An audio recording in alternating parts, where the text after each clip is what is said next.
ప్రియమిత్రులందరకు హోలీ శుభాకాంక్షలు. ఈరోజు పాల్గొన మాసం పౌర్ణమి.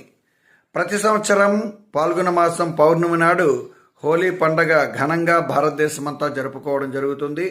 ఈ సందర్భంగా భారతదేశంలో ఈ పండగ రంగులమయం చేస్తారు. అసలు నేపథ్యంలోకి వెళితే పురాణాల ప్రకారం రంగులకి హోలీ పండగకి సంబంధం లేదు. వివిధ కథల రూపంలో హోలీ జరుగుతున్నప్పుడు కూడా హోలీ అంటే అగ్ని పునీత, అంటే హోలిక అనే రాక్షస దేవత అగ్ని పునీత కావడం జరిగింది కాబట్టి హోలీ అనేది జరుపుకోవడం. ఇంకా పూర్తి కథను కూడా మీరు వినాలి అనుకుంటే క్రింద నేను లింక్ ఇస్తాను, చూడండి. మరి రంగులమయంగా మార్చిన ఈ పండగను రసాయనిక రంగులతో కాకుండా సాంప్రదాయమైన రంగులతో జరుపుకోవాలని ఈ సందర్భంగా మిత్రులందరినీ కోరుకుంటున్నాను.